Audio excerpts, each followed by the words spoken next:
Tasha's first this time. Oh, Harry Potter addict. Third. Hi, Jules, Geese, Rebecca Funk, Zaynep, Abby. Ooh. Alana. Hi, Harry Potter addicts. Alana's a nurse. She's the best. Ooh, Nicole's notes. Adriel Carey, hello, welcome. You were not first. Tasha was first today. Hi, Tilly. Oh, man. This is not Harry Potter at all anymore. Alana. Listen. Oh, there we go. Back at it. Okay, that's good enough. That's enough of that. Hello and welcome, everybody. Welcome to the last time we're going to read this book. At least in this series of reading Harry Potter every day for an hour. We are going to finish this book off tonight. And I'm definitely going to read more, so don't you fret. I am going to have more of these sessions. In case you don't know, I'm reading this every day for an hour. I haven't read the books before. I've only seen 2 or 3 movies. I don't remember anything from them. I read all the comments afterwards, so no spoilers, no hints. Don't tell me what's coming. I want to be surprised. There's going to be a Q&A or interaction session at the end of this. And I save all these on YouTube. I forgot to do yesterday's, so I'll do that today. But I save all these on YouTube, so if you want to catch up. Yes, hello everybody, welcome. Okay, so we are on page, if you want to read along, page 190, 199 on this book. And what is happening is Harry's trying to, well, all 3 of them, they're trying to get to the Philosopher's Stone before Snoop, aka Snape. I call him Slytherin Snoop, because that's what I thought it was. They just tied up Neville, sweet Neville, who tried to stop them from getting expelled because he cares so much about them, but they had to tie him up with some zimzilla boom boom trick. Okay, here we go. We're starting, oh gosh, at the top of 199. All right, here we go. Oh, right, and Mark, my trusty advisor and roommate is here. Hello. He hangs out, and this is Dexter, my little pooch. He's chewing on something right now. Okay. They just tied him up. But leaving Neville lying motionless on the floor didn't feel like a very good omen. In their nervous state, every statue's shadow looked like Filch. Every distant breath of wind sounded like Peeves swooping down on them. At the foot of the first set of stairs, they spotted Mrs. Norris skulking near the top. "Oh, let's just kick her, just this once," Ron whispered in Harry's ear, but Harry shook his head. As they climbed carefully around her, Mrs. Norris turned her lamp-like eyes on them, but didn't do anything. They didn't meet anyone else until they reached the staircase up to the 3rd floor. Peeves was bobbing halfway up, loosening the carpet so that people would trip. Okay, real quick here. Since Mrs. McGonagall was a cat at the very start, is that Mrs. Norris? I'm guessing, maybe that's Mrs. Norris. I don't know for sure yet, but that's my guess. We've read this part already. Huh? We've read this part already. No, we haven't. Oh, we have read this part. Oh, I'm sorry. I'm skipping ahead. We already read this part. They just encountered Peeves, made Peeves go away. Sorry about that. Here, top of page 200. A few seconds later, they were there, outside the 3rd floor corridor, and the door was already ajar. "Well, there you are," Harry said quietly. "Snape's already got past Fluffy." Seeing the open door somehow seemed to impress upon all three of them, what was facing them. Underneath the cloak, Harry turned to the other 2. "If you want to go back, I won't blame you," he said. "You can take the cloak. I won't need it now." "Don't be stupid," said Ron. "We're coming," said Hermione. Harry pushed the door open. As the door creaked, low, rumbling growls met their ears. All 3 of the dogs' noses sniffed madly in their direction, even though it couldn't see them. Okay, they're already at the... okay. "What's that at its feet?" Hermione whispered. "Looked like a harp," said Ron. "Snape must have left it there." "It must wake up the moment you stop playing," said Harry. "Well, here goes." He put Hagrid's flute to his lips and blew. It wasn't really a tune, but from the first note, the beast's eyes began to droop. Harry hardly drew breath. Slowly, the dog's growls ceased. It tottered on its paws and fell to its knees. Then it slumped to the ground, fast asleep. "Keep playing," Ron warned Harry as they slipped out of the cloak and crept towards the trapdoor. They could feel the dog's hot, smelly breath as they approached the giants' heads. "I think we'll be able to pull the door open," said Ron, peering over the dog's back. "Want to go first, Hermione?" "No, I don't." "All right." Ron gritted his teeth and stepped carefully over the dog's legs. He bent and pulled the ring of the trapdoor, which swung up and open. "What can you see?" Hermione said anxiously. "Nothing. Just black. There's no way of climbing down. We'll just have to drop." Harry, who was still playing the flute, waved at Ron to get his attention and pointed at himself. "You want to go first?" "Are you sure?" said Ron. "I don't know how deep this thing goes. Give the flute to Hermione so she can keep him asleep." Harry handed the flute over. In a few seconds' silence, the dog growled and twitched, but the moment Hermione began to play, it fell back into its deep sleep. Harry climbed over it and looked down through the trapdoor. There was no sign of the bottom. He lowered himself through the hole until he was hanging on by his fingertips. Then he looked at Ron and said, "If anything happens to me, don't follow. Go straight to the owlery and send Hedwig to Dumbledore, right?" "Right," said Ron. "See you in a minute, I hope." And Harry let go. Cold, damp air rushed past him as he fell down, down, down, and flump. With a funny, muffled sort of thump, he landed on something soft. He sat up and felt around, his eyes not used to the gloom. It felt as though he was sitting on some sort of plant. "It's okay," he called up to the light the size of a postage stamp, which was the open trapdoor. "It's a soft landing. You can jump." Ron followed straight away. He landed sprawled next to Harry. "What's this stuff?" were his first words. "Dunno, some sort of plant thing. I suppose it's here to break the fall. Come on, Hermione." The distant music stopped. There was a loud bark from the dog, but Hermione had already jumped. She landed on Harry's other side. "We must be miles under the school," she said. Luckily this plant's thing's here, really," said Ron. "Lucky?" shrieked Hermione. "Look at you both!" She leapt up and struggled towards a damp wall. She had to struggle because the moment she had landed, the plants had started to twist snake-like tendrils around her ankles. As for Harry and Ron, their legs had already been bound tightly in long creepers without their noticing. "Oh, damn! A viney plant!" Hermione had managed to free herself before the plant got a firm grip on her. Now she watched in horror as the two boys fought to pull the plant off them. But the more they strained against it, the tighter and faster the plant wound around them. "Stop moving," Hermione ordered them. "I know what this is. It's Devil's Snare." "Oh, I'm so glad we know what it's called. That's a great help," snarled Ron, leaning back, trying to stop the plant curling around his neck. "Shut up! I'm trying to remember how to kill it," said Hermione. Come here, boy. Come on." You can't get through. Okay, Dexter's trying to get through. Here, or not. Okay. "Shut up! I'm trying to remember how to kill it," said Hermione. "Well, hurry up! I can't breathe," Harry gasped, wrestling with it as it curled around his chest. Devil's Snare. What did Professor Sprout say? It likes the dark and the damp. So light a fire, Harry. Harry choked. "Yes, of course, but there's no wood," Hermione cried, wringing her hands. "Have you gone mad?" Ron bellowed. "Are you a witch or not?"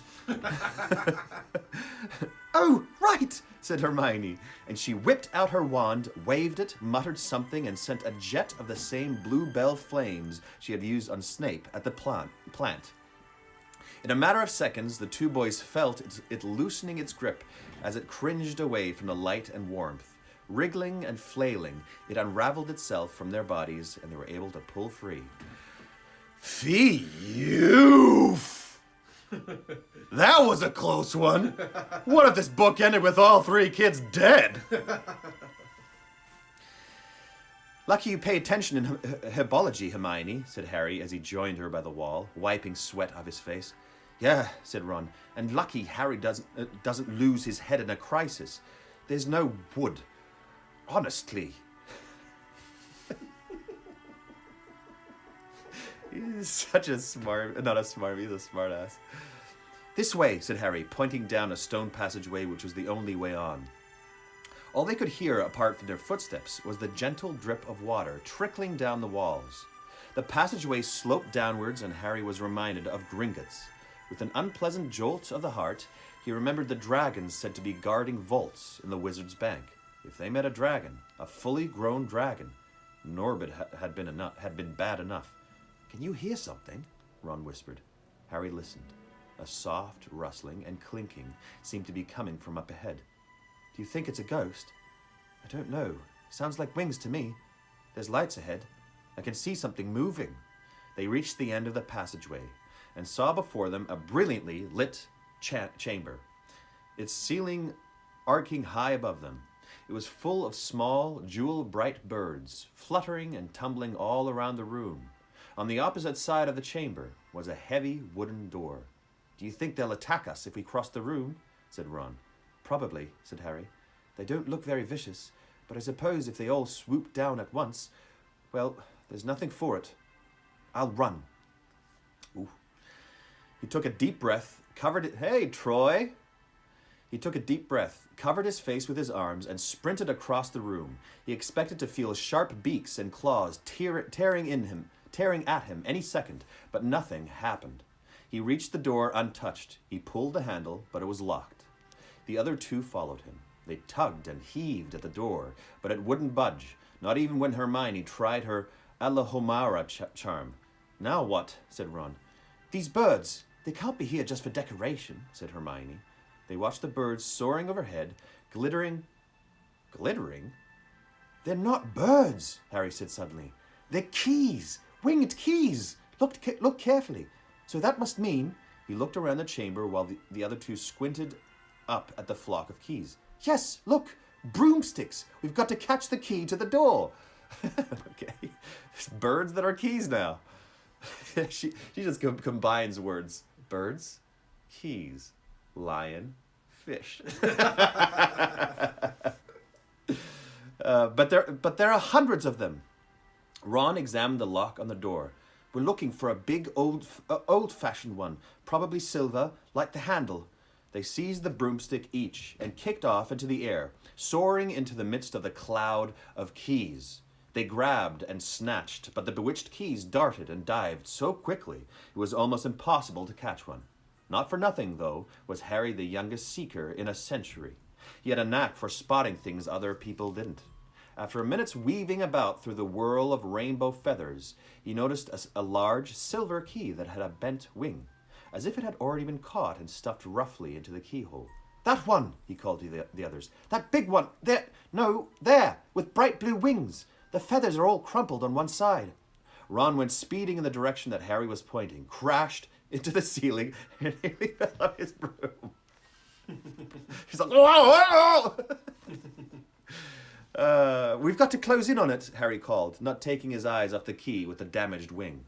Ron, you come at it from above. Hermione, stay below and stop it going down, and I'll try and catch it. Right, now! Return my calls. Troy is my oldest friend. We were friends in Australia. We lived across the street from each other. I've known him since I've been 5 or 6, something like that. My oldest friend. Ron dived, Hermione rocketed upwards, the key dodged them both, and Harry streaked after it.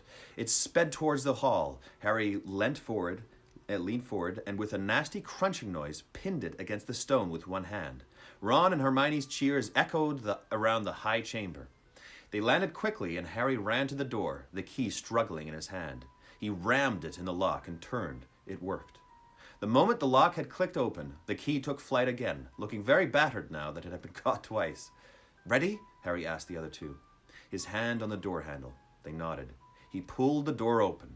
The next chamber was so dark they couldn't see anything at all. But as they stepped into it, light suddenly flooded the room to reveal an astonishing sight. They were standing on the edge of a huge chessboard. Behind the black chessmen, which were all taller than they were and carved from what looked like black stone, facing them, way across the chamber, Troy. Facing them way across the chamber were the white pieces. Harry, Ron, and Hermione shivered slightly. The towering white chessmen had no faces. Now what do we do? Harry whispered. It's obvious, isn't it? Said Ron. We've got to play our way across the room. Behind the white pieces, they could see another door. Oh, there's that theme of chess coming back once again.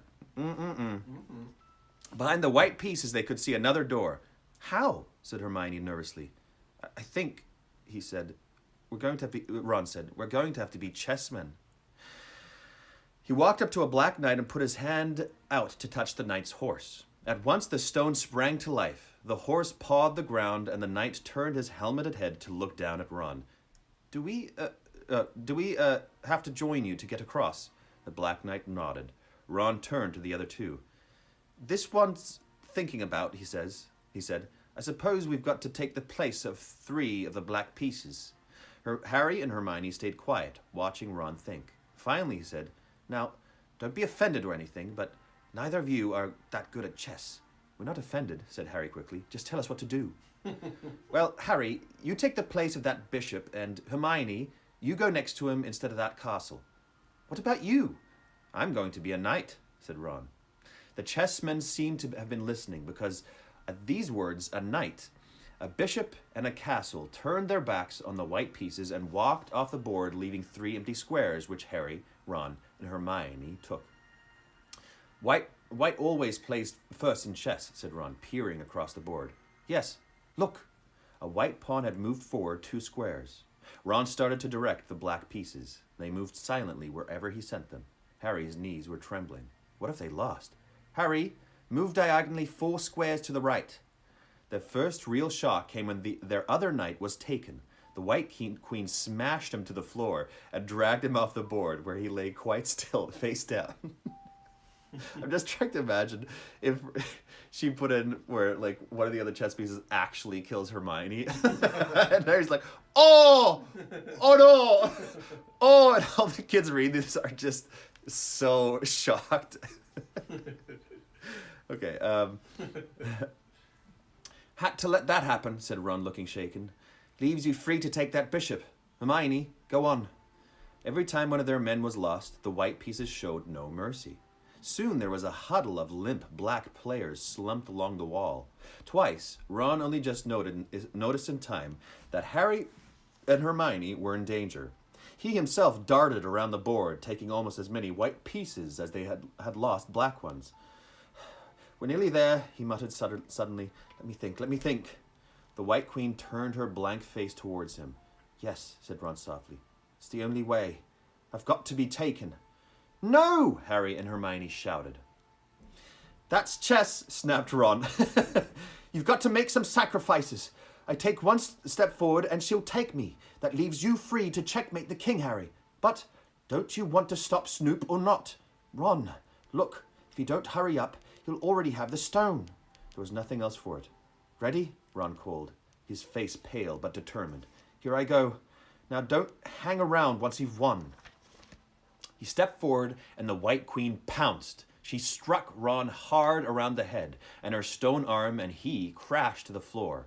Hermione screamed but stayed on her square. The white queen dragged Ron to one side. He looked as if he'd been knocked out. Oh, so it did happen. Okay. Ron just wakes up with a brain damage. We got the guy from Fluffstone. Shaking, Harry moved 3 spaces to the left. The white king took off his crown and threw it at Harry's feet. They had won. The chessmen parted and bowed, leaving the door ahead clear. With one last desperate look back at Ron, Harry and Hermione charged through the door and up the next passageway. What if he's... He'll be all right, said Harry, trying to convince himself. What do you reckon's next? We've had sprouts. Oh, no. We've had sprouts. That was the devil's snare. Flitwick must have put charms on the keys. McGonagall transfigured the chessmen to make them alive. That leaves Quirrell's spell. And Snape's. They'd reached another door. All right, Harry whispered. Go on. Harry pushed it open. A disgusting smell filled their nostrils, making both of them pull their robes up over their noses. Eyes watering, they saw, flat on the floor in front of them, a troll even larger than the one they had tackled, out cold with a bloody lump on its head. I'm glad we didn't have to fight that one, Harry whispered. They stepped carefully over one of its massive legs. Come on, I can't breathe. He pulled open the next door, both of them hardly daring to look at what came next. But there was nothing very frightening in here, just a table with 7 differently shaped bottles standing on it in a line.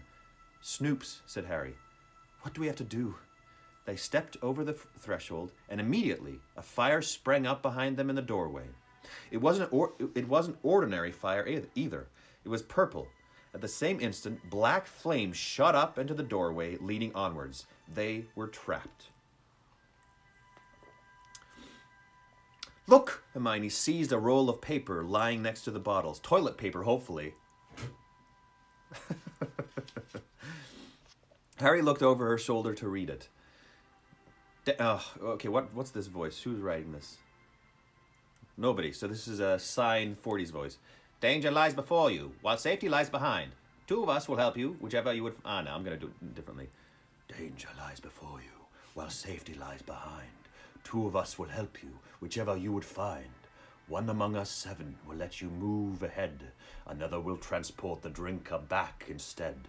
2 among our number hold only nettle wine.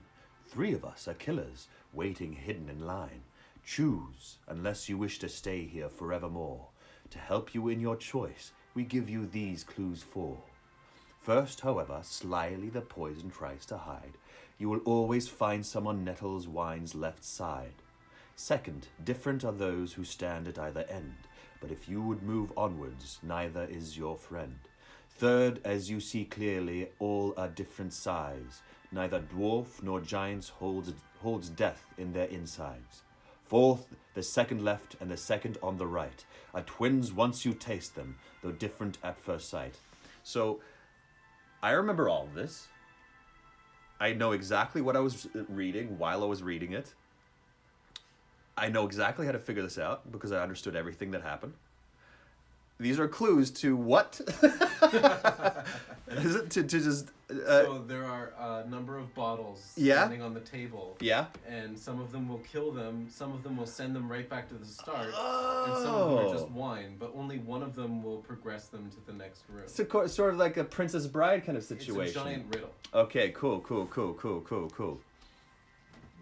Hermione let out a great sigh, and Harry, amazed, saw that she was smiling. The very last thing he felt like doing. Well, brilliant, said Hermione. This isn't magic. It's logic. A puzzle. A lot of the greatest wizards haven't got an ounce of logic. They'd be stuck in here forever. But so will we, won't we? Of course not, said Hermione. Everything we need is here on this paper. 7 bottles, 3 are poison, 2 are wine, 1 will get us safely through the black fire, and 1 will get us back through the purple. But how do we know which one to drink? Give me a minute. Oh, clever Hermione. I'm on board with Hermione. She's, inconceivable. Okay, give me a minute. Hermione read the paper several times. Then she walked up and down the line of bottles, muttering to herself and pointing at them. At last, she clapped her hands. Got it, she said. The smallest bottle will get us through the black fire, towards the stone. Harry looked at the tiny bottle. There's only enough there for 1 of us, he said. That's hardly 1 swallow. They looked at each other. Which one will get you back through the purple flames? Hermione pointed at a rounded bottle at the right end of the line. You drink that, said Harry. No, listen. Get back and get Ron.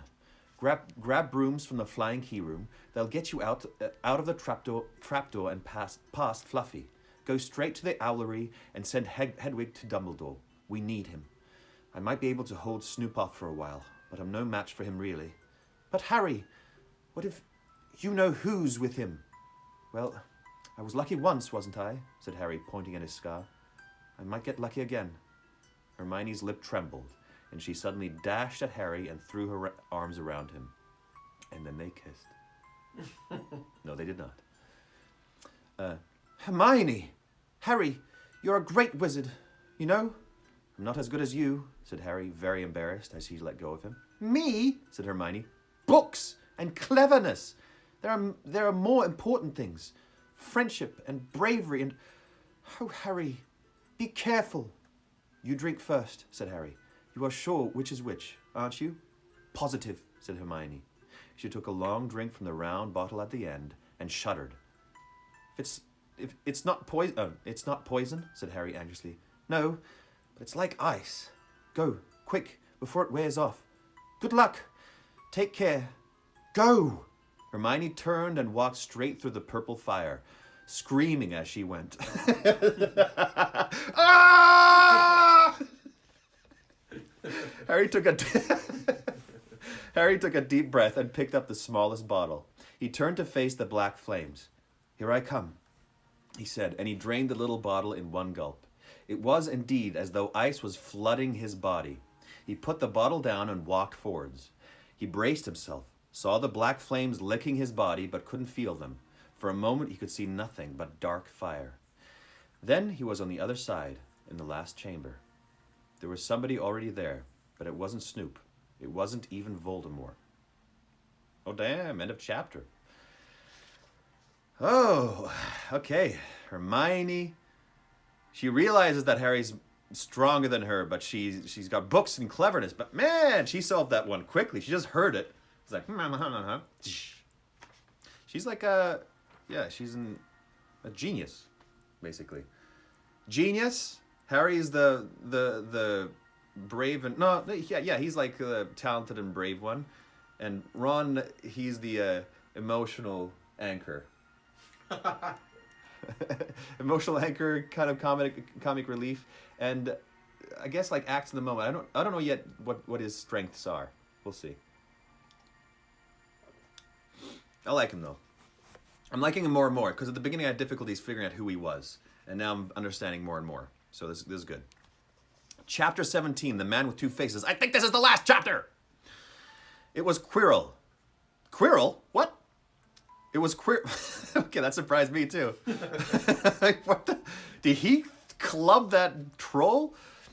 It was Quirrell. You? Gasped Harry. Quirrell smiled. His face wasn't twitching at all. What? Me, he said calmly. I wonder whether I'd be meeting you here, Potter. But I thought, Snoop... Severus! Quirrell laughed, and it wasn't his usual quivering treble either, but cold and sharp. Okay, what? Severus! Quirrell laughed, and it wasn't his usual quivering treble either, but cold and sharp. Yes, Severus does seem the type, doesn't he? So useful to have him swooping around like an overgrown bat. Next to him, who would suspect... stuttering Professor Quirrell. Harry couldn't take it in. This couldn't be true. It couldn't. But Snape tried to kill me. No. I tried to kill you. Your friend, Miss Granger, accidentally knocked me over as she rushed to set fire to Snape at that Quidditch match. She broke my eye contact with you. Another few seconds and I'd have got you off that broom.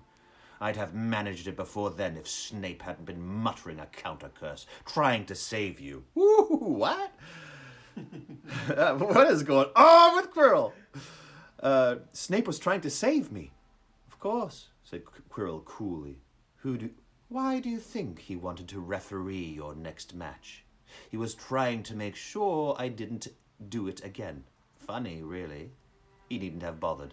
I couldn't do anything with Dumbledore watching. All the other teachers thought Snape was trying to stop Gryffindor winning. He did make himself unpopular.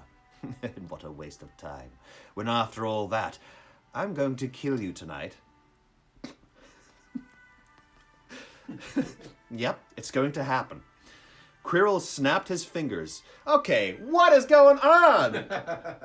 Quirrell? What a twist! I'm glad I didn't get that spoiled. Yeah. Quirrell snapped his fingers. Rope sprang out of... Okay, don't tell me, but it might be Voldemort. And if it is, I'll probably have to change his voice. Quirrell snapped his fingers. Rope sprang out of thin air and wrapped themselves tightly around Harry. You're too nosy to live, Potter. Scurrying around the school at Halloween like that. For all I knew, you'd seen me coming to look at what was guarding the stone. You let the troll in? Certainly. I have a special gift with trolls. You must have seen what I did to the one in the chamber back there. Unfortunately, while everyone else was running around looking for it, Snape, who already suspected me, went straight to the 3rd floor to head me off. And not only did my troll fail to beat you to death, that 3-headed dog didn't even manage to bite Snape's leg off properly. Now, wait quietly, Potter. I need to examine this interesting mirror. It was only then that Harry realized what was standing behind Quirrell. It was the mirror of Erised. Whoa! Bringing it back again. This mirror is the key to finding the stone, Quirrell muttered, tapping his way around the frame. Trust Dumbledore to come up with something like this. But he's in London. I'll be far away by the time he gets back. All Harry could think of doing was to keep Quirrell talking and stop him concentrating on the mirror. I saw you and Snape in the forest, he blurted out. Yes, said Quirrell idly, walking around the mirror to look at the back.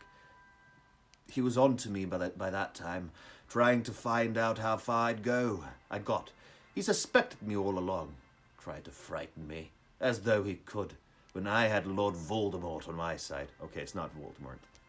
Quirrell came back out from behind the mirror and stared hungrily into it. I see the stone. I'm presenting it to my master. But where is it?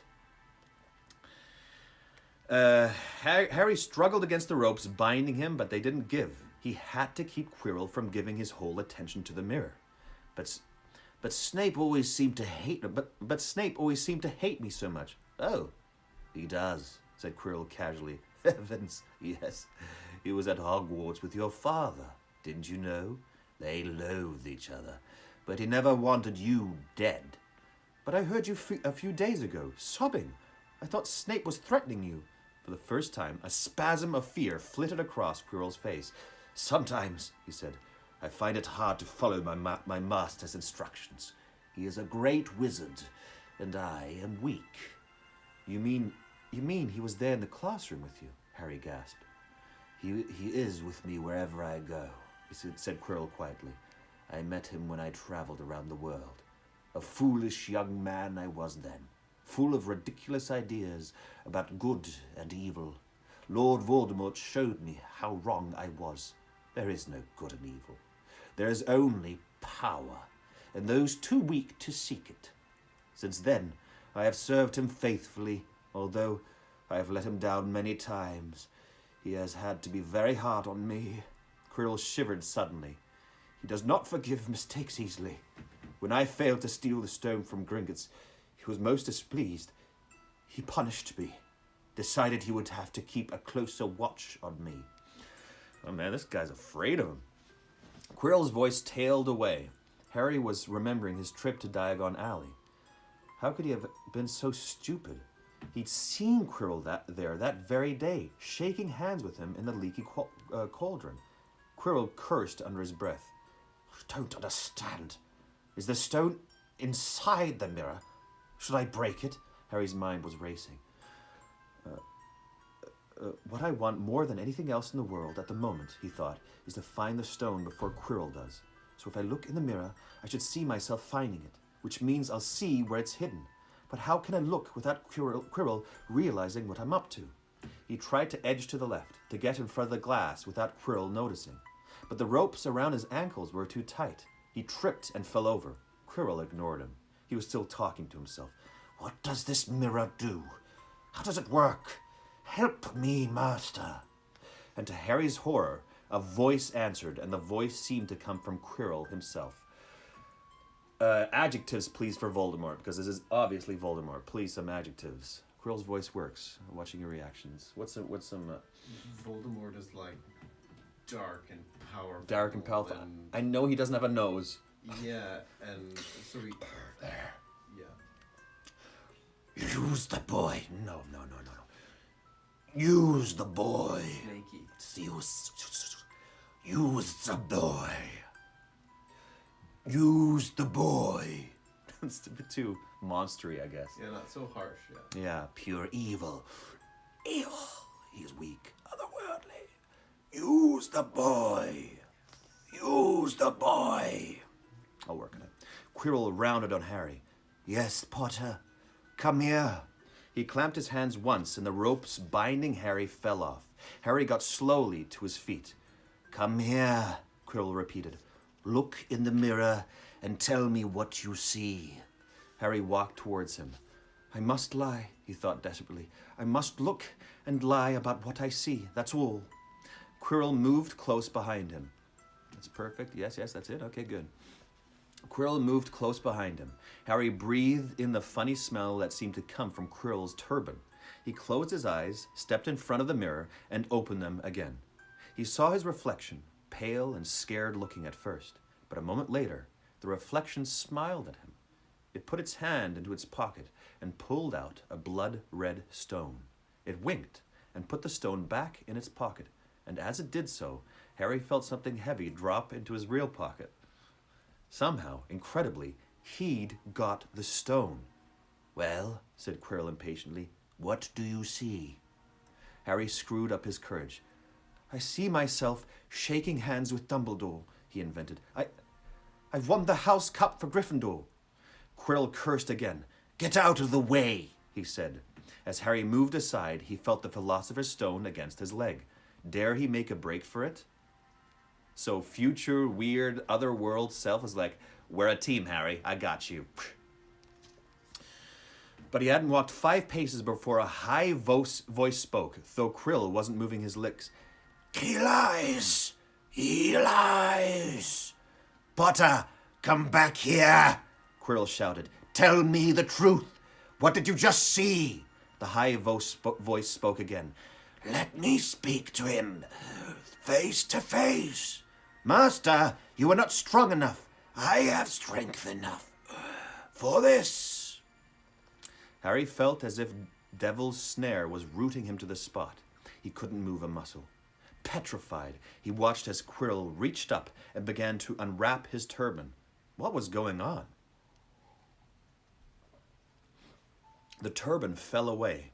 Quirrell's head looked strangely small without it. Then he turned slowly on the spot. Harry would have screamed, but he couldn't make a sound. Where there should have been a back to Quirrell's head, there was a face. The most terrible face Harry had ever seen. It was chalk white with glaring red eyes and slits for nostrils like a snake. What?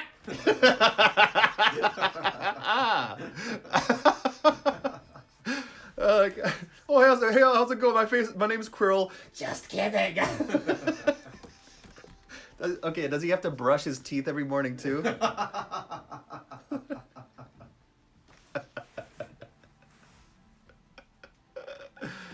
Oh my gosh. Okay.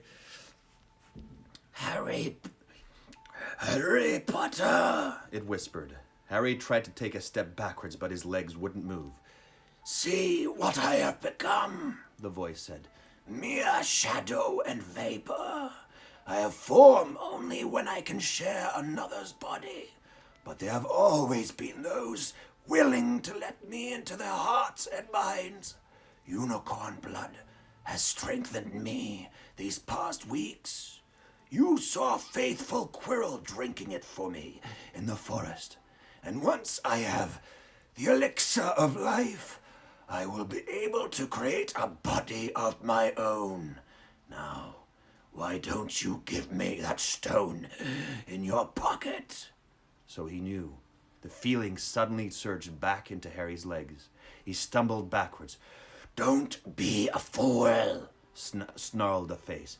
Better save your own life and join me, or you will meet the same end as your parents. They died begging me for mercy. Liar! Harry shouted suddenly. Quirrell was walking backwards at him, so that Voldemort could still see him. That's funny. The evil face was now smiling. How touching, It hissed. I always value bravery. Yes, boy, your parents were brave. I killed your father first, and he put up a courageous fight. But your mother needn't have died. She was trying to protect you. Now give me the stone, unless you want to have her died in vain. Never! Harry sprang toward the flame door, but Voldemort screamed, Seize him! And next second, Harry felt Quirrell's hand close on his wrist. At once, a needle-sharp pain seared across Harry's scar. His head felt as though it was about to be split in two. He yelled, struggling with all his might, and to his surprise, Quirrell let go of him. The pain in his head lessened. He looked around wildly to see where Quirrell had gone, and saw him hunched in pain, looking at his fingers. They were blistering before his eyes. Seize him! Seize him! Shrieked Voldemort again, and Quirrell lunged, knocking Harry clean off his feet, landing on top of him, both hands around Harry's neck. Harry's scar was almost blinding him with pain, yet he could see Quirrell howling in agony. Master, I cannot hold him. My hands! My hands! And Quirrell, though pinning Harry to the ground with his knees, let go of his neck and stared, bewildered at his own palms. Harry could see they looked burnt, raw, red, and shiny. Then kill him, fool, and be done! Screeched Voldemort. Quirrell raised his hand to perform a deadly curse, but Harry, by instinct, reached up and grabbed Quirrell's face. Ah! Quirrell rolled off him, his face blistering too, and then Harry knew Quirrell couldn't touch his bare skin, not without suffering terrible pain. His only chance was to keep hold of Quirrell, keep him in enough pain to stop him doing a curse. Harry jumped to his feet, caught Quirrell by the arm, and hung on as tight as he could. Quirrell screamed and tried to throw Harry off. The pain in Harry's head was building. He couldn't see. He couldn't see. He could only hear Quirrell's terrible shrieks and Voldemort's yells of Kill him! Kill him! and other voices, maybe in Harry's own head, crying, Harry! Harry! He felt Quirrell's arm wrenched from his grasp, knew all was lost, and fell into blackness. Down, down, down. Damn. Okay, something else is going to happen. But that was an intense section. Also, I just can't get over that there being a head in the back of his head. And also him walking backwards, just being like, we're going to get you, Harry. Okay. Something gold was glinting just above him. The snitch. From Quidditch?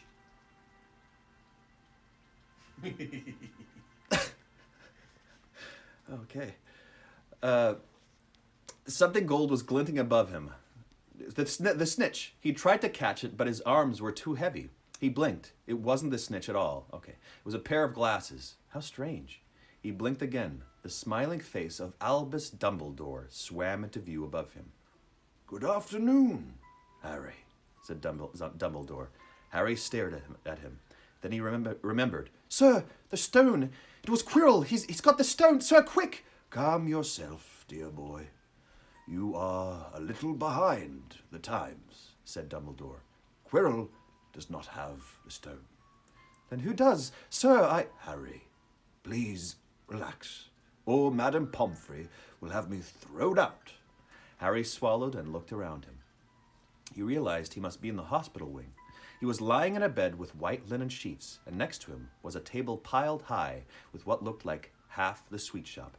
Listen, I've got 6 pages left. I might not be done in time, but today I'm going to do an extra long one because I want to finish this off. So if I do go until 7 o'clock, I'm going to end it and then start a new stream so we can finish this off, okay?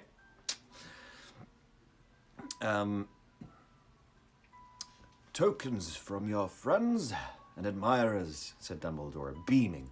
What happened down in the dungeons between you and Professor Quirrell is a complete secret. So, naturally, the whole school knows. I believe your friends, Mr. Fred and George Weasley, were responsible for trying to send you a lavatory seat. No doubt they thought it would amuse you. Madame Pomfrey, however, felt it might not be very hygienic and confiscated it. How long have I been in here? 3 days. Mr. Ronald Weasley and Miss Granger will be most relieved you have come around.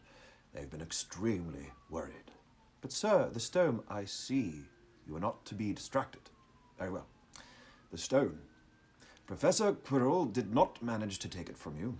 I arrived in time to prevent that, although you are doing very well on your own, I must say. You got there. You got Hermione's owl. We must have crossed in midair. No sooner had I reached London than it became clear to me that the place I should be was the one I had just left. I arrived just in time to put Quirrell off you. It was you. I feared I might be too late. You nearly were. I couldn't have kept it off the stone much longer. Not the stone, boy. You. The effort involved nearly killed you. For one terrible moment there, I was afraid it had. As for the stone, it has been destroyed. Destroyed, said Harry blankly. But your friend, Nicholas Flamel. Oh, you know about Nicholas, said Dumbledore, sounding quite delighted. You did do the thing properly, didn't you? Well, Nicholas and I have had a little chat and agreed it's all for the best. But that means he and his wife will die, won't they? They have enough elixir stored to set their affairs in order, and then, yes, they will die. Dumbledore smiled at the look of amazement on Harry's face. To one as young as you, I'm sure, it seems incredible. But to Nicholas and Perenelle, it really is like going to bed after a very, very long day. After all, to the well-organized mind, death is but the next great adventure. You know, the stone was really not such a wonderful thing. As much money and life as you could want. The two things most humans would choose above all. The trouble is humans do have a knack of choosing precisely those things which are worst for them. Harry lay there, lost for words. Dumbledore hummed a little and smiled at the ceiling. Sir, said Harry, I've been thinking. Sir, even if the stone's gone, you know who. Call him Voldemort, Harry. Always use the proper name for things. Fear of a name increases fear of the thing itself. Yes, sir. Well, Voldemort's going to try other ways of coming back, isn't he? I mean, he hasn't gone, has he? No, Harry, he has not. He is still out there somewhere, perhaps looking for another body to share. Not being truly alive, he cannot be killed. He left Quirrell to die. He shows just as little mercy to his followers as to his enemies. Nevertheless, Harry, while you may only have delayed his return to power, it will merely take someone else who is prepared to fight what seems a losing battle next time. And if he is delayed again and again, why, he may never return to power. Harry nodded, but stopped quickly because it made his head hurt. Then he said, Sir, there are some other things I'd like to know, if you can tell me. Things I want to know the truth about. The truth, Dumbledore sighed. It is a beautiful and terrible thing, and should therefore be treated with great caution. However, I shall answer your questions unless I have a very good reason not to, in which case I beg you'll forgive me. I shall not, of course, lie. Voldemort said that he only killed my mother because she tried to stop him killing me. But why would he want to kill me in the first place? Dumbledore sighed very deeply this time. Alas, the first thing you ask me, I cannot tell you. Not today. Not now. You will know one day. Put it from your mind for now, Harry.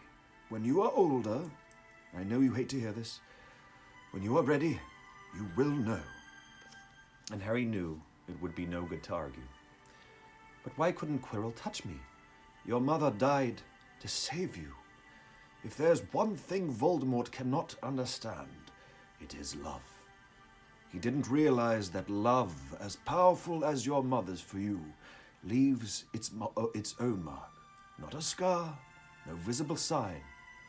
To have been loved so deeply even though the person who loved us is gone, will give us some protection forever. It is in your very skin. Quirrell, full of hatred, greed, and ambition, shared his soul with Voldemort, could not touch you for this reason. It was agony to touch a person marked by something so good. Wow, what a paragraph. Dumbledore now became very interested in a bird out on the windowsill, which gave Harry time to dry his eyes on the sheet. When he had found his voice again, Harry said, "And the invisibility cloak, do you know who sent it to me?" Your father happened to leave it in my possession, and I thought you might like it. Dumbledore's eyes twinkled. Useful things. Your father used it mainly for sneaking off to the kitchens to steal food when he was there. And there's something else. Fire away.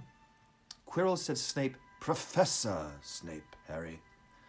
Yes, him. Quirrell said he hates me because he hated my father. Is that true? Well, they did rather detest each other. Not unlike yourself and Mr. Malfoy. And then your father did something Snape could never forgive. What? He saved his life. What? Yes, Said Dumbledore dreamily. Funny, the way people's minds work, isn't it? Professor Snape couldn't bear being in your father's debt. I do believe he worked so hard to protect you this year because he felt that would make him and your father quits. Then he could go back to hating your father's memory in peace. Harry tried to understand this, but it made his head pound, so he stopped. And sir, there's one more thing. Just the one? How did I get the stone out of the mirror? Ah, now, I'm glad you asked me that. It was one of my more brilliant ideas, and between you and me, that's saying something. You see, only one who wanted to find the stone, find it, but not use it, would be able to get it. Otherwise, they'd just see themselves making gold or drinking elixir of life. My brain surprises even me sometimes. Now, enough questions. I suggest you make a start on these sweets. Bertie Bott's every flavor beans. I was unfortunate enough in my youth to come across a vomit-flavored one, and since then, I'm afraid I've rather lost my liking for them. But I think I'll be safe with a nice toffee, don't you? He smiled and popped the golden brown bean into his mouth. Then he choked and said, Alas, earwax. Madame Pomfrey, the matron, was a nice woman, but very strict. Just 5 minutes, Harry pleaded. Okay, so I'm just taking a little pause here. That was great. Yeah. Still, this is a great little chapter. First of all, exposure, explaining of things while still leaving some mystery, which is great. Finally, an extended scene with Dumbledore and Harry. Dumbledore being all-knowing, he knows the full plan. He doesn't reveal it, but he's really loving through the whole process, being like, you don't know everything, but it's okay. Just trust me. There's a lot of trust in this, which I like. It didn't really reveal a lot about Harry, except for, what's going on? What's going on? But showed a lot of Dumbledore's character, which I like. Yeah, he's a great character. I like him a lot. Okay, where are we at? Madame Pomfrey, the matron, was a nice woman, but very strict. Just 5 minutes, Harry pleaded. Have I done Madame Pomfrey yet? Yeah. A couple of times. I forget what she's about. She's the one who runs the hospital wing. All right. Just 5 minutes, Harry pleaded. Absolutely not. You let Professor Dumbledore in? Well, of course. That was the headmaster. Quite different. You need rest. I am resting. Look, lying down and everything. Oh, go on, Madame Pomfrey. Oh, very well, she said. But 5 minutes only. And she let Ron and Hermione in. Harry! Hermione looked ready to fling her arms around him again, but Harry was glad she held herself in, as his head was still very sore. "Oh, Harry, we were sure you were going to... Dumbledore was so worried." "The whole school's talking about it," said Ron. "What really happened?" It was one of those rare occasions when the true story is even more strange and exciting than the wild rumors. Harry told them everything. Quirrell, the mirror, the stone, and Voldemort. Ron and Hermione were a very good audience. They gasped in all the right places. And when Harry told them what was under Quirrell's turban, Hermione screamed out loud. "So the stone's gone?" said Ron finally. "Flamel's just going to die?" "That's what I said, but Dumbledore thinks that... What was it? To the well-organized mind, death is but the next great adventure." I always said he was off his rocker," said Ron, looking quite impressed at how mad his hero was. So what happened to you two?" said Harry. "Well, I got back all right," said Hermione. I brought Ron round. That took a while, and we were dashing up to the owlery to contact Dumbledore when we met him in the entrance hall. He already knew. He just said, "Harry's gone out." Harry's gone... I'm going to try to do Hermione trying to do Dumbledore's voice. No. Okay. He already knew. He just said, "Harry's gone after him, hasn't he? And hurtled off to the third floor." That was really bad. Do you think he meant you to do it?" said Ron. "Sending you your father's cloak and everything." "Well," Hermione exploded, "if he did, I mean to say, that's terrible. You could have been killed." "No, it isn't," said Harry thoughtfully. "He's a funny man, Dumbledore. I think he sort of wanted to give me a chance. I think he knows more or less everything that goes on here. You know, I reckon he had a pretty good idea where we were going to try. And instead of stopping us, he just taught us enough to help. I don't think it was an accident he let me find out how the mirror worked. It's almost like he thought I had the right to face Voldemort if I could." "Yeah, Dumbledore's barking all right," said Ron proudly. "Listen, you've got to be up for the end of the Listen, you've got to be up for the end of year feast tomorrow. The points are all in, and Slytherin won, of course. You missed the last Quidditch match. We were steamrolled by Ravenclaw without you. But the food will be good." At that moment, Madame Pomfrey bustled over. You've had nearly 15 minutes. Now out," she said firmly. We started at Fluffy today. Yep. So we got 3 more minutes. You know what? I'm just going to end the stream now because it's a new section and start the next one. Okay? Log right back in because we're going to keep on going. I should put on the music again. I was first. Okay. I'm just going to wait a little bit until everybody's back. We're on the last 1, 2, 3, 4, 5 pages left, and we're gonna end it today. Gonna end this today and continue on with this. Duxty, come here. While people are joining, come over here, buddy. Yeah, we need Duxty here for the very last bit. Hey, buddy. Oh, he even wants on my lap. Okay, we got 56 people have joined. All right, I'm going to start up again. 219, last couple of pages. After a good night's sleep, Harry felt nearly back to normal. I want to go to the feast, he told Madame Pomfrey as she straightened his many sweet boxes. I can, can't I? Professor Dumbledore says you are to be allowed to go, she said sniffly, as though in her opinion Professor Dumbledore didn't realize how risky feasts could be. And you have another visitor. Oh, good, said Harry. Who is it? Hagrid sidled through the door as he spoke. Hagrid! As usual, when he was indoors, Hagrid looked too big to be allowed. He sat down next to Harry. Great sentence. Took one look at him and burst into tears. No, what does he cry? Ah! Ah! That's how he cries. It's all my ruddy fault, he sobbed, his face in his hands. I told the devil I told the evil how... What? Harry Potter. I told the evil how to get past Fluffy. I told him. It was the only thing he didn't know, and I told him. You could have died, all for a dragon egg. I'll never drink again.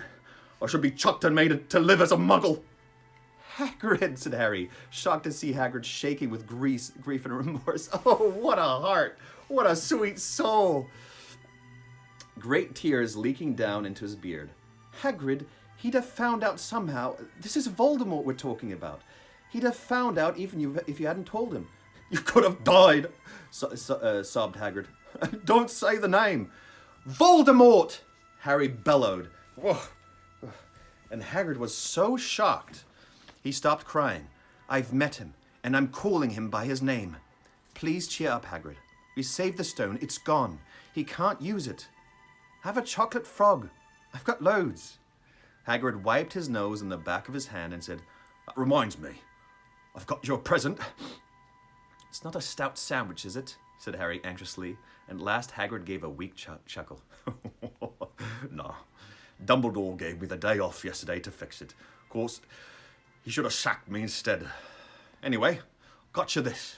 It seemed to be a handsome leather-covered book. Harry opened it curiously. It was full of wizard photographs. Smiling and waving at him from every page were his mother and father. Sent owls off to all your parents' old school friends, asking for photos. No, you didn't have any. Do you like it? Harry couldn't speak, but Hagrid understood.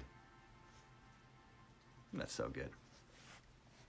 Harry made his way down to the end-of-year feast alone that night. I've got a hair in my mouth. Blech. He had been held up by Madame Pomfrey's fussing about, insisting on giving him one last checkup, so the great hall was already full. It was decked out in the Slytherin colors of green and silver to celebrate Slytherin's winning the House Cup for the 7th year in a row. Slytherin! Damn you! Foiled again! A huge banner showing the Slytherin serpent covered the wall behind the high table. When Harry walked in there was a sudden hush, and then everybody started talking loudly at once. He slipped into a seat between Ron and Hermione at the Gryffindor table and tried to ignore the fact that people were standing up to look at him. Fortunately, Dumbledore arrived a few minutes later. The babble died away. Another year gone, Dumbledore said cheerfully, and I must trouble you with an old man's wheezing waffle before we sink our teeth into our delicious feast. What a year it has been. Hopefully your heads are a little fuller than they were. You have a whole summer ahead to get them nice and empty before next year starts. Now, Joe, I ran out of wine, ran out of whiskey, so I decided, I'm going to take a break. Sorry. Now, as I understand it, the House Cup here needs awarding, and the points stand thus. In 4th place, Gryffindor, with 312 points. In 3rd, Hufflepuff, with 352. Ravenclaw have 426. And Slytherin, 472. A storm of cheering and stamping broke out from the Slytherin table. Harry could see Draco Malfoy banging his goblet on the table. It was a sickening sight. Yes, well done, Slytherin, said Dumbledore. However, recent events must be taken into account. The room went very still. The Slytherin smiles faded a little. Ahem, said Dumbledore. I have a few last-minute points to dish out. Let me see. Yes. First, to Mr. Ronald Weasley. Ron went purple in the face. He looked like a radish with bad sunburn. For the best played game of chess Hogwarts has seen in many years, I award Gryffindor House 50 points. Gryffindor cheers nearly raised the bewitched ceiling. The stars overhead seemed to quiver. Percy could be heard telling the other prefects. Percy. My brother, you know, my youngest brother, got past McGonagall's giant chess set. At last there was silence again. Second, to Miss Hermione Granger, for the use of cool logic in the face of fire. I award Gryffindor House 50 points. Hermione buried her face in her arms. Harry strongly suspected she had burst into tears. Gryffindors up and down the table were beside themselves. They were 100 points up. Third, to Mr. Harry Potter, said Dumbledore. The room went deadly quiet. for pure nerve and outstanding courage. I award Gryffindor House 60 points. The din was deafening. Those who could add up while yelling themselves hoarse knew that Gryffindor now had 472 points, exactly the same as Slytherin. They had drawn for the House Cup. If only Dumbledore had given Harry just one more point. Dumbledore raised his hand. The room gradually fell silent. There are all kinds of courage, said Dumbledore, smiling. It takes a great deal of bravery to stand up to our enemies, but just as much to stand up to our friends. I therefore award 10 points to Mr. Neville Longbottom. Neville! Someone standing outside the Great Hall might well have thought some sort of explosion had taken place. So loud was the noise that erupted from the Gryffindor table. Harry, Ron, and Hermione stood up to yell and cheer as Neville, white with shock, disappeared under a pile of people hugging him. He had never won so much as a point for Gryffindor before. Harry, still cheering, nudged Ron in the ribs and pointed at Malfoy, who couldn't have looked more stunned and horrified if he just had a body-bind curse put on him. Which means, Dumbledore called over the storm of applause, for even Ravenclaw and Hufflepuff were celebrating the downfall of Slytherin.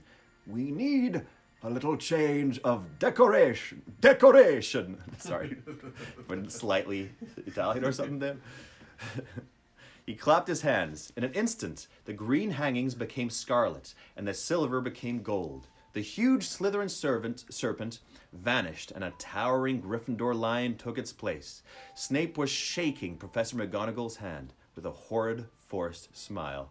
He caught Harry's eye, and Harry knew at once that Snape's feeling towards him hadn't changed one jot. This didn't worry Harry. It seemed as though life would be back to normal next year, or as normal as it ever was at Hogwarts. It was the best evening of Harry's life, better than winning at Quidditch, or Christmas, or knocking out mountain trolls. He would never, ever forget tonight. They won! Who would have known? Who would have expected this? Who would have expected these three children, who seemed like they were just side characters in this story, would have won, overcome adventures and grown in the process, and finally become everybody's hero? Who would have known? Okay, we've got 1.5 pages left. Harry had almost forgotten that the exam results were still to come. But come they did. To their great surprise, both he and Ron passed with good marks. Hermione, of course, came top of the year. Even Neville scraped through, his good herbology mark making up for his abysmal potions one. They had hoped that I mispronounced Goyelle. What's wrong with me? They had hoped that Goyelle, who was almost as stupid as he was mean, might be thrown out, but he had passed too. It was a shame. But as Ron said, you couldn't have everything in life. And suddenly, their wardrobes were empty, their trunks were packed, Neville's toad was found lurking in a corner of the toilets. Notes were handed out to all students, warning them not to use magic over the holidays. Fred Weasley. I always hope they'll forget to give us these, said Fred Weasley sadly. Hagrid was there to take them down to the fleet of boats that sailed across the lake. They were boarding the Hogwarts Express, talking and laughing as the countryside became greener and tidier, eating Bertie Bott's every flavor beans as they sped past Muggle towns, pulling off their wizard robes and putting on jackets and coats, pulling into platform 9 3/4 at King's Cross Station. It took quite a while for them all to get off the platform. A wizened old guard was up by the thicket barrier, letting them go through the gate in twos and threes, so they didn't attract attention by all bursting out of a solid wall at once and alarming the muggles. You must come home and stay this summer, said Ron. Both of you. And I'll send you an owl. Thanks, said Harry. I'll need something to look forward to. People jostled them as they moved forwards towards the gateway back to the muggled world. Some of them called, Bye, Harry. See you, Potter. Still famous, said Ron, grinning at him. Not where I'm going, I promise you, said Harry. He, Ron, and Hermione passed through the gateway together. There he is, Mum! There he is! Oh gosh, this kid. There he is, Mum! Mum! There he is, Mum! There he is, look! It was Ginny Weasley, Ron's younger sister. Oh, I gotta work on that. That was really bad. But she wasn't pointing at Harry. Harry Potter! She squealed, Look, Mum, I can see! Be quiet, Ginny. And it's rude to point. Mr. Weasley smiled down at them. Busy, yeah? She said. Very, said Harry. Thanks for the fudge and the jumper, Mrs. Weasley. Oh, it was nothing, dear. Uncle Vernon. Ready, are you? It was Uncle Vernon, still purple-faced, still mustached, still looking furious at the nerve of Harry, carrying an owl in a cage in a station full of ordinary people. Behind him stood Aunt Petunia. Oh, Uncle Vernon, sorry, wrong voice. Behind him stood Aunt Petunia and Dudley, looking terrified at the very sight of Harry. You must be Harry's family, said Mrs. Weasley. In a manner of speaking, said Uncle Vernon. Hurry up, boy. We haven't got all day. He walked away. Harry hung back for a last word with Ron and Hermione. See you over the summer, then.